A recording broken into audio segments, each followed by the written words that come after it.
नमस्कार दोस्तों, आप सभी का स्वागत है आपके अपने चैनल क्लास एवरीवेयर पर। तो दोस्तों, आज की इस क्लास में हम सिंधु सभ्यता से related most important top 60 plus questions देखेंगे। सारे के सारे क्वेश्चंस प्रीवियस ईयर क्वेश्चंस हैं जो कई बार एग्जाम में पूछे गए हैं। और दोस्तों, अगर आपको इन क्वेश्चंस के आंसर पता है तो आप इस वीडियो को एक क्विज की तरह भी सॉल्व कर सकते हैं। और लास्ट में आप अपना स्कोर भी हमें कमेंट करके ज़रूर शेयर करना कि आपके कितने आंसर सही हुए। और इससे पहले मैंने सिंधु सभ्यता की थ्योरी भी कवर कराई है, तो सिंधु सभ्यता से रिलेटेड जो भी थ्योरी है उसे आप हमारी प्लेलिस्ट हिस्ट्री में जाकर देख सकते हैं। तो चलिए अब आज का पहला क्वेश्चन देखते हैं। तो रेडियो कार्बन C14 जैसी नवीन विश्लेषण पद्धति के द्वारा सिंधु सभ्यता की सर्वमान्य स्थिति मानी गई है। तो क्वेश्चन दिया है, रेडियो कार्बन C14 जैसी नवीन विश्लेषण पद्धति के द्वारा सिंधु सभ्यता की सर्वमान्य स्थिति कौन सी मानी गई है। तो इसका करेक्ट आंसर हो जाएगा ऑप्शन ए 2500 से 1700 ईसा पूर्व तक। वैसे जो एक्चुअल तिथि मानी गई है वो मानी गई है 2500 ईसा पूर्व से 1750 ईसा पूर्व तक। तो इसका करेक्ट आंसर हो जाएगा 2500 ईसा पूर्व से 1700 ईसा पूर्व तक। अगर आपको ऑप्शन में दे 2500 ईसा पूर्व से लेकर 1750 ईसा पूर्व तक तो आप इसी को करेक्ट आंसर लगाएंगे। और ये सारी चीज़ें मैंने आपको थ्योरी में पढ़ाई हैं। अगला प्रश्न देखते हैं। तो सिंधु सभ्यता की खोज किसने की थी। तो सिंधु सभ्यता की खोज किसने की थी। तो इसका करेक्ट आंसर हो जाएगा ऑप्शन सी राय बहादुर दयाराम साहनी ने। तो राय बहादुर दयाराम साहनी ने सिंधु सभ्यता की खोज की थी। और कब की थी। तो 1921 में राय बहादुर दयाराम साहनी ने सिंधु सभ्यता की खोज की थी। इस सन भी आप याद रखना, ये भी एग्जाम में पूछा जाता है।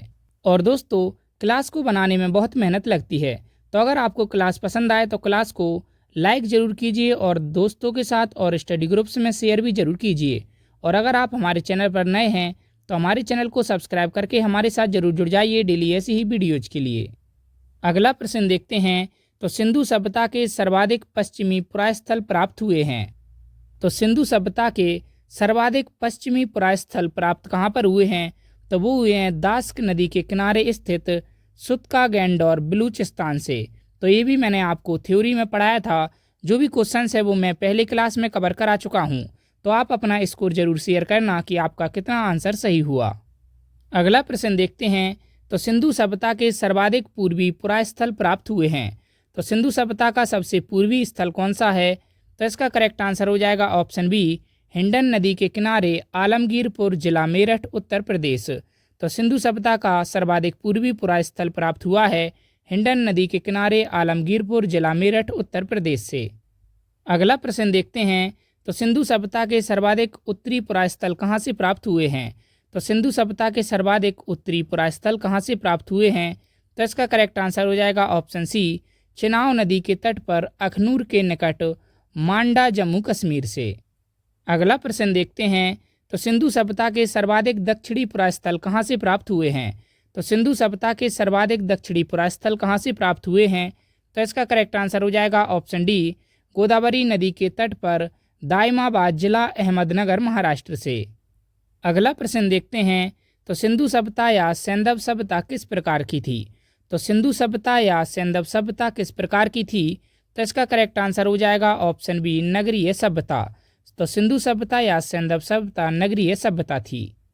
अगला प्रश्न देखते हैं। तो स्वतंत्रता प्राप्ति पश्चात हड़प्पा संस्कृति के सर्वाधिक स्थल कहाँ खोजे गए हैं।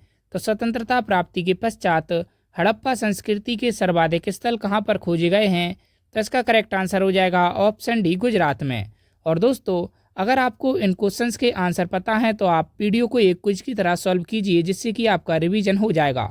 और हमें अपने स्कोर भी शेयर जरूर कीजिए कि आपका कितना स्कोर हुआ। तो आप कमेंट में अपना स्कोर जरूर बताएंगे। अगला प्रश्न देखते हैं। तो सिंधु सभ्यता के बंदरगाह थे। तो सिंधु सभ्यता के बंदरगाह कौन से थे। तो इसका करेक्ट आंसर हो जाएगा ऑप्शन ए लोथल और सुतकोतदा। अगला प्रश्न देखते हैं। तो जुते हुए खेत और नक्काशीदार ईंटों के प्रयोग का साक्ष्य प्राप्त हुआ है। तो जुते हुए खेत और नक्काशीदार ईंटों के प्रयोग का साक्ष्य कहाँ से प्राप्त हुआ है। तो इसका करेक्ट आंसर हो जाएगा ऑप्शन डी कालीबंगन से। अगला प्रश्न देखते हैं। तो सैंधव सभ्यता की सबसे बड़ी इमारत है। तो सैंधव सभ्यता की सबसे बड़ी इमारत कौन सी है। तो इसका करेक्ट आंसर हो जाएगा ऑप्शन बी स्नानागार। नेक्स्ट क्वेश्चन, अग्निकुंड कहाँ से प्राप्त हुए हैं? तो अग्निकुंड कहाँ से प्राप्त हुए हैं? तो इसका करेक्ट आंसर हो जाएगा ऑप्शन सी, लोथल और कालीबंगन से अग्निकुंड प्राप्त हुए हैं। नेक्स्ट क्वेश्चन, किस स्थल से एक सील पर 3 मुख वाले देवता पशुपति नाथ की मूर्ति मिली है जिसके चारों ओर हाथी, गेंडा, चीता एवं भैंसा विराजमान है? तो किस स्थल से एक सील पर 3 मुख वाले देवता पशुपति नाथ की मूर्ति मिली है? तो इसका करेक्ट आंसर हो जाएगा ऑप्शन ए, मोहनजोदड़ो से। नेक्स्ट क्वेश्चन, नर्तकी की एक कांस्य मूर्ति कहाँ से मिली है? तो नर्तकी की एक कांस्य मूर्ति कहाँ से मिली है? वेरी वेरी इंपॉर्टेंट क्वेश्चन, कई बार एग्जाम में पूछा गया है। तो इसका करेक्ट आंसर हो जाएगा ऑप्शन बी, मोहनजोदड़ो से।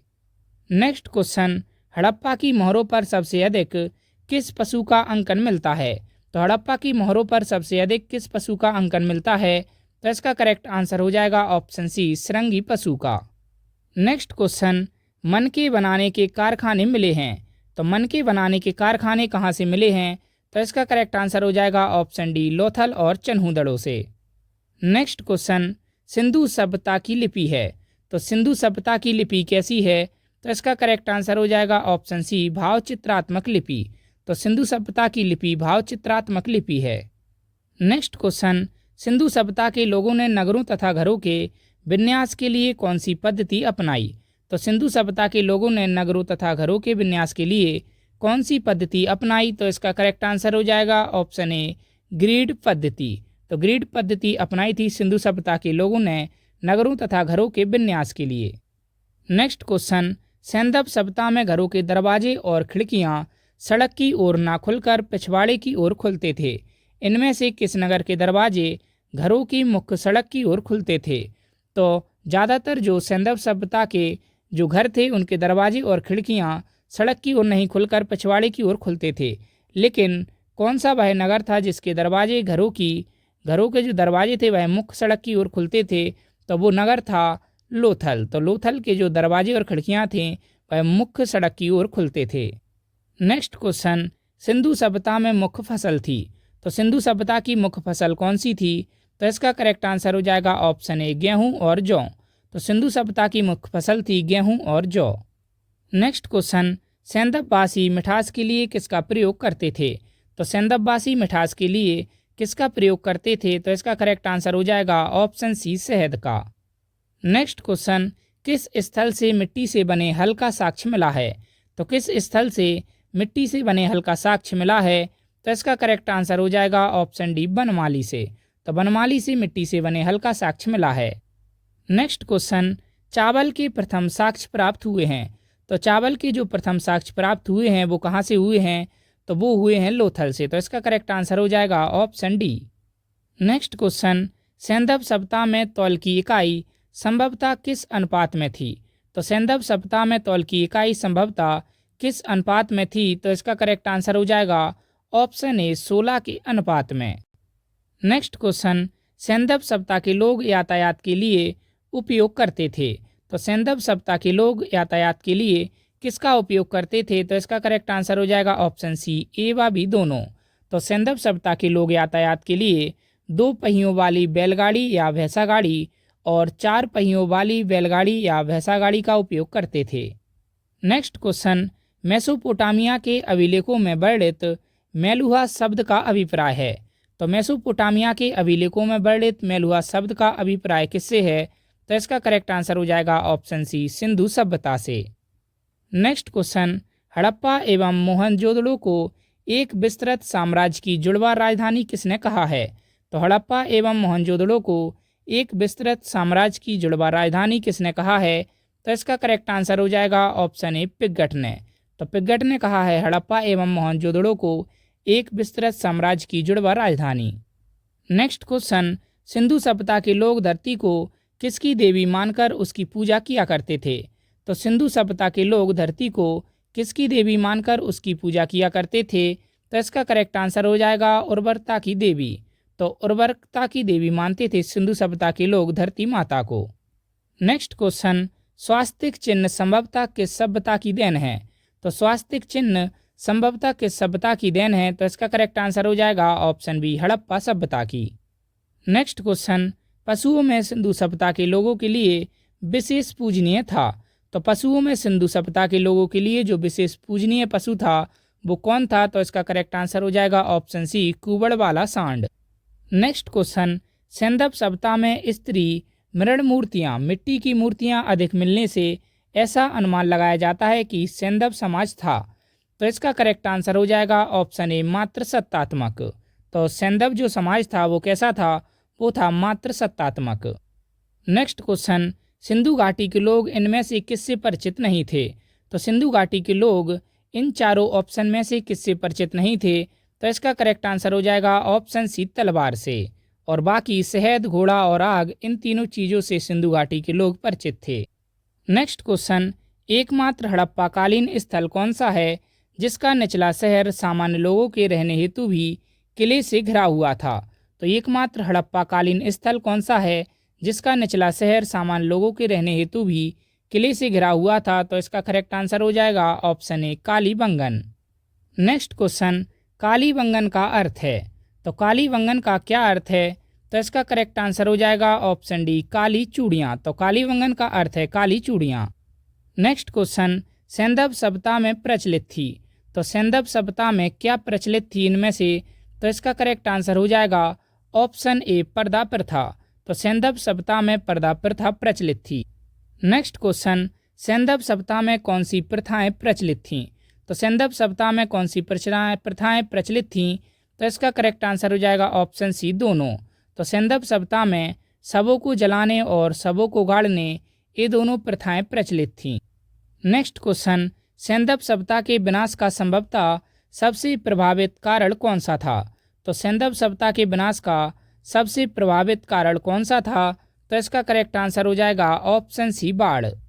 नेक्स्ट क्वेश्चन, आग में पकी हुई मिट्टी को कहा जाता है।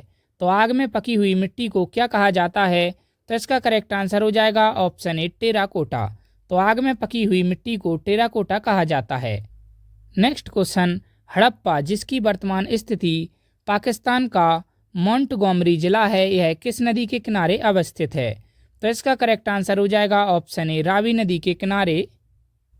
नेक्स्ट क्वेश्चन, मोहनजोदड़ो जिसकी वर्तमान स्थिति पाकिस्तान के सिंध प्रांत का लरकाना जिला है, यह किस नदी के किनारे अवस्थित है? तो इसका करेक्ट आंसर हो जाएगा ऑप्शन बी, सिंधु नदी के किनारे। नेक्स्ट क्वेश्चन, चन्हूदड़ो जिसकी वर्तमान स्थिति सिंध प्रांत पाकिस्तान में है, यह किस नदी के किनारे अवस्थित है? तो इसका करेक्ट आंसर हो जाएगा ऑप्शन बी, सिंधु नदी के किनारे। नेक्स्ट क्वेश्चन, कालीबंगन जिसकी वर्तमान स्थिति राजस्थान का हनुमानगढ़ जिला है, यह किस नदी के किनारे अवस्थित है? तो इसका करेक्ट आंसर हो जाएगा ऑप्शन सी, घग्गर नदी के किनारे। नेक्स्ट क्वेश्चन, कोट दीजी जिसकी वर्तमान स्थिति सिंध प्रांत का खैरपुर स्थान है, यह किस नदी के किनारे अवस्थित है? तो इसका करेक्ट आंसर हो जाएगा ऑप्शन बी, सिंधु नदी के किनारे। नेक्स्ट क्वेश्चन, रंगपुर जिसकी वर्तमान स्थिति गुजरात के काठियावाड़ जिले में है, यह किस नदी के किनारे अवस्थित है? तो इसका करेक्ट आंसर हो जाएगा ऑप्शन डी, मादर नदी के किनारे। नेक्स्ट क्वेश्चन, रोपड़ जिसकी वर्तमान स्थिति पंजाब के रोपड़ जिला में है, यह किस नदी के किनारे अवस्थित है? तो इसका करेक्ट आंसर हो जाएगा ऑप्शन सी, सतलज नदी के किनारे। नेक्स्ट क्वेश्चन, लोथल जिसकी वर्तमान स्थिति गुजरात का अहमदाबाद जिला है, यह किस नदी के किनारे अवस्थित है? तो इसका करेक्ट आंसर हो जाएगा ऑप्शन ए, भोगवा नदी के किनारे। नेक्स्ट क्वेश्चन, आलमगीरपुर जिसकी वर्तमान स्थिति उत्तर प्रदेश का मेरठ जिला है, यह किस नदी के किनारे अवस्थित है? तो इसका करेक्ट आंसर हो जाएगा ऑप्शन ए, हिंडन नदी के किनारे। नेक्स्ट क्वेश्चन, सुतका गैंडोर जिसकी वर्तमान स्थिति पाकिस्तान के मकरान में समुद्र तट के किनारे है, यह किस नदी के किनारे अवस्थित है? तो इसका करेक्ट आंसर हो जाएगा ऑप्शन डी, दास्क नदी के किनारे। नेक्स्ट क्वेश्चन, बनमाली जिसकी वर्तमान स्थिति हरियाणा का हिसार जिला है, यह किस नदी के किनारे अवस्थित है? तो इसका करेक्ट आंसर हो जाएगा ऑप्शन ए, रंगोई नदी के किनारे। तो दोस्तों, कौन सा हड़प्पाकालीन स्थल किस नदी के किनारे था, यह एग्जाम में पूछा जाता है। तो सिंधु सभ्यता के कौन से स्थल किस नदी के किनारे थे, उनको मैं एक बार फिर से रिवाइज कराता हूँ। तो हड़प्पा था किस नदी के किनारे? रावी नदी के किनारे। तो हड़प्पा था रावी नदी के किनारे। और मोहनजोदड़ो किस नदी के किनारे था? तो मोहनजोदड़ो था सिंधु नदी के किनारे। और चन्हूदड़ो किस नदी के किनारे था? तो चन्हूदड़ो था सिंधु नदी के किनारे। कालीबंगन किस नदी के किनारे था? तो कालीबंगन था घग्गर नदी के किनारे। कोटदीजी किस नदी के किनारे था? वो था सिंधु नदी के किनारे। रंगपुर किस नदी के किनारे था? तो रंगपुर था मादर नदी के किनारे। रोपड़ किस नदी के किनारे था? तो रोपड़ था सतलज नदी के किनारे। लोथल किस नदी के किनारे स्थित था? तो लोथल था भोगवा नदी के किनारे। आलमगीरपुर किस नदी के किनारे स्थित था? तो आलमगीरपुर था हिंडन नदी के किनारे। सुतका गैंडोर किस नदी के किनारे था? तो सुतका गैंडोर था दास्क नदी के किनारे। बनमाली किस नदी के किनारे था? तो बनमाली किस नदी के किनारे था? रंगोई नदी के किनारे। नेक्स्ट क्वेश्चन, धौलावीरा की वर्तमान स्थिति क्या है? तो धौलावीरा की वर्तमान स्थिति क्या है? इसका करेक्ट आंसर हो जाएगा ऑप्शन डी, गुजरात का कच्छ जिला। नेक्स्ट क्वेश्चन, हड़प्पा के उत्खननकर्ता हैं। तो हड़प्पा के उत्खननकर्ता कौन हैं? तो इसका करेक्ट आंसर हो जाएगा ऑप्शन ए, दयाराम साहनी एवं माधव स्वरूप वत्स। नेक्स्ट क्वेश्चन, मोहनजोदड़ो की खोज किसने की थी? तो ये क्वेश्चन भी आपसे एग्जाम में पूछा जाता है कि मोहनजोदड़ो की खोज किसने की थी। तो इसका करेक्ट आंसर हो जाएगा ऑप्शन बी, राखलदास बनर्जी ने। और दोस्तों, आपसे इसका ईयर भी पूछा जाता है कि किस सन में मोहनजोदड़ो की खोज की गई थी। तो राखलदास बनर्जी ने 1922 में मोहनजोदड़ो की खोज की थी। नेक्स्ट क्वेश्चन, चन्हूदड़ो की खोज किसने की थी? तो चन्हूदड़ो की खोज किसने की थी? तो इसका करेक्ट आंसर हो जाएगा ऑप्शन सी, गोपाल मजूमदार ने। नेक्स्ट क्वेश्चन, कालीबंगन के उत्खननकर्ता कौन हैं? तो कालीबंगन के उत्खननकर्ता कौन हैं? तो इसका करेक्ट आंसर हो जाएगा ऑप्शन डी, बीवी लाल एवं बी के थापर। नेक्स्ट क्वेश्चन, कोटदीजी के उत्खननकर्ता कौन हैं? तो कोटदीजी के उत्खननकर्ता हैं। तो इसका करेक्ट आंसर हो जाएगा option A, Fazal Ahmad. Next question, Rangpur की खोज किसने की? तो रंगपुर की खोज किसने की थी? तो इसका करेक्ट आंसर हो जाएगा ऑप्शन बी, रंगनाथ राव ने। तो इसको आप ट्रिक से याद रख सकते हैं, यहाँ भी है रंग और यहाँ भी है रंग। तो रंगपुर की खोज की रंगनाथ राव ने। नेक्स्ट क्वेश्चन, रोपड़ के उत्खननकर्ता हैं। तो रोपड़ के उत्खननकर्ता कौन है? तो इसका करेक्ट आंसर हो जाएगा option C, Yagyadatt Sharma. Next question, Lothal की खोज किसने की? तो लोथल की खोज किसने की थी? तो इसका करेक्ट आंसर हो जाएगा ऑप्शन बी, रंगनाथ राव ने। नेक्स्ट क्वेश्चन, आलमगीरपुर के उत्खननकर्ता हैं। तो आलमगीरपुर के उत्खननकर्ता कौन हैं? तो इसका करेक्ट आंसर हो जाएगा ऑप्शन सी, यज्ञदत्त शर्मा।